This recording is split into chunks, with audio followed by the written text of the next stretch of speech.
Hello guys, good morning. So today is January 4, 2025. So 2025 na guys. So for today's video, welcome po pala sa aking channel, Sinol TV Vlogs.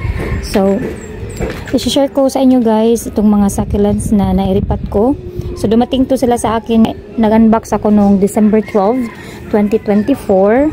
And then nairipat ko sila, di ba ang tagal? Nairipat ko sila noong December 27, 2024. Medyo matagal ko silang nairipat kasi wala pa akong vermicast pala. Inantay ko. I-share ko lang sa inyo guys na nairipat ko na sila. Ayan. Di ba ang ganda? Actually, this is my second time na nag-collect ng succulents kasi na-discourage ako nung mga times na namamatay lahat ng succulents ko na daanan ng udet, then napabayaan ko sila guys. So i-flash ko sa screen ang aking vlog nung time na yon sa kabilang channel ko na na-demonetized. Ayan, so isa din yun na hindi ko na i-vlog kasi na-demonetize yung channel ko na yun. And then so ito na sila, mga new collections ko. Bumalik ako sa pagko-collect ng mga succulents. And then na-compare ko talaga guys nung time na yun kasi usually or yung mga collections ko na yun is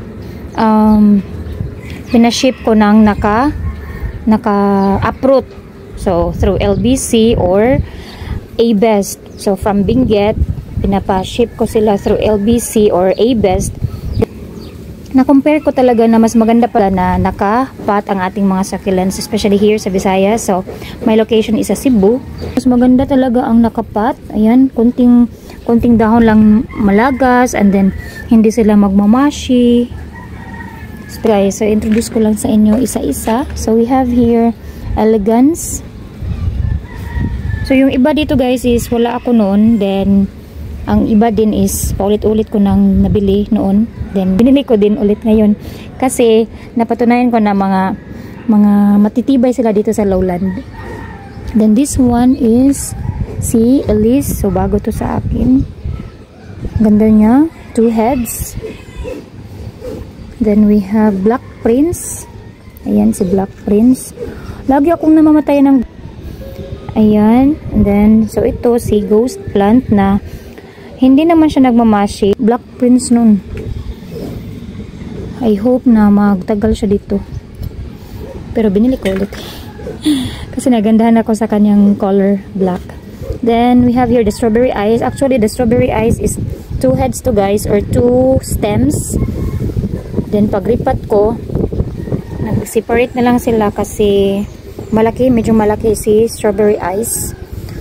And then ang mamura na talaga ng mga succulents. Isang succulents nun, bibili ako ng worth 300, isa lang, 500 to 1,000. But this time, ang mamura lang nila, nag-range lang to na 65. Makabibili ka nga din ng 20 pesos ngayon. Compared noon sa pandemic time. Then, so we have here, si Yumi Wool to. Yumi Wool ba? Basta. Then, this one is, parang kamukha siya ni Black Prince, pero medyo maliit yung mga dahon. And then, nagpipink ang kanyang rosette. Tingnan nyo ang tip.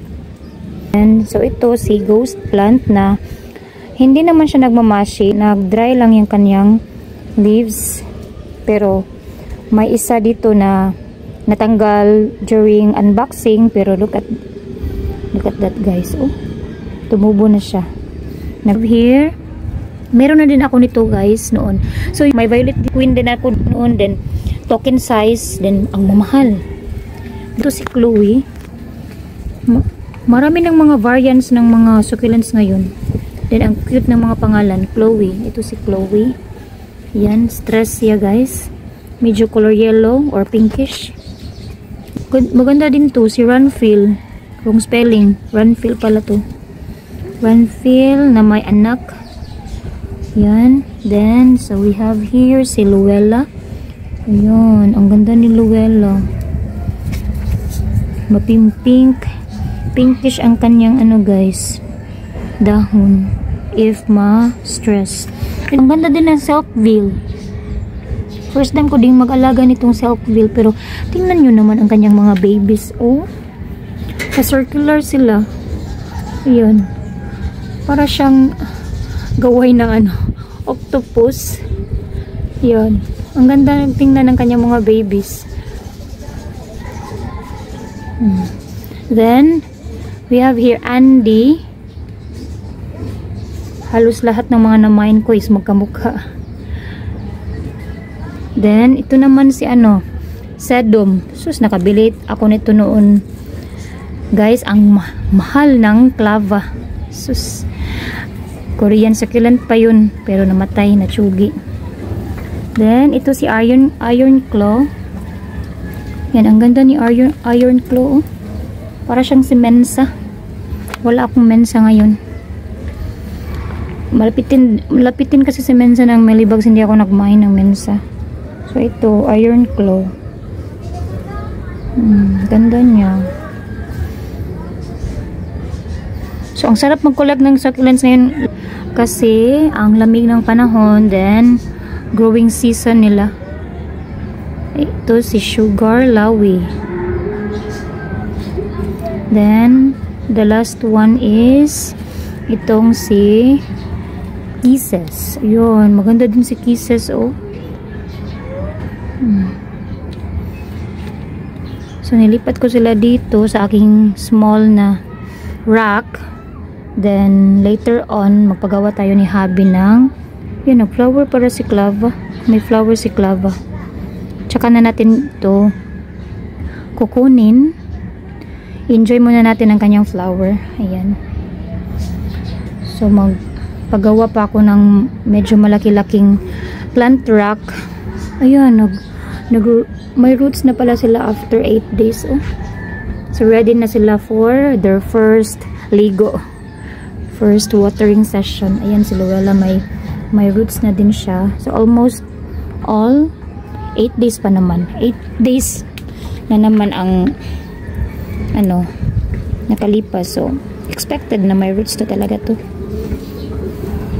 Ayun, so share ko lang na mas maganda pala talaga na nakapat sila. If you have time lang to pick up the plants sa tracking, guys, is mas maganda talaga na nakapat sila kasi hindi gaanong masasayang yung mga dahon or yung mismong plants talaga kasi hindi siya malulusaw. Then, ang ganda din ng pagkapak nito ni Tenesia pala, guys. Tenesia's Succulents ang aking seller nito. So, ililink ko sa description box ang aking seller. Ayan. So, ang ganda na nila, oh. Very pretty. So, mainitan sila dito hanggang ngayong oras. Anong time na pala? It's 10:40. Then, pagkalipas ng ilang oras, medyo maiinat din dito. Then, mainitan na naman sila at 2 or 3 p.m. Yan. Ang ganda nila dito. Then, mahangin po pala. Mahangin and malamig sa gabi. Dito sa ating area. Yan. So, kulang pa sila. Ay, may isa pa pala dito. May isa akong Elegance. Oh no, Albicans pala. Albicans. So, I don't know ano ni bakit itong nangyari ni Albicans. Hindi naman siya nagmamash or possible na magmamash siya kasi ang taba until now yung dahon niya, or ito lang ba talaga ang dahon ni Albicans. So, ito lang natin siya ilagay sa lower part ng ating rack. Ay, ang bigat. So, ang aking soil mix pala, guys, is yung mga soil mix ko noon na naitago ko nung nagko-collect pa ako mga 2 years ago or 3 years ago. Hindi ko na hinugasan. Vermicast, pumice, yun, 70% pumice and 30% vermicast. Then naglagay lang ako ng Osmocote and diethane powder. Yan. Diba, ang ganda nila. Na-addict na naman ako nito. May paparating pa ako, guys. May paparating pa ako. I think mga 3 or 4 boxes. Agoy. Butas ang ating bulsa. Yan. But for the love of these plants, go. Go, go, go. Yun lang, guys. I hope you enjoyed watching the video, and bago ka pa lang dito sa aking channel, please do not forget to like, share, and subscribe to our YouTube channel, and then see you again next time. Bye! Daghang salamat, guys! Yan. So, ito pala si strawberry ice. May flower siya. Nakakuha ako ng malaki-laking flower nito, pero ngayon, nagpa-flower na naman siya. For 8 days yan. Ang liit lang nito. Ang laki na niya. Or ang taas na ng flower niya.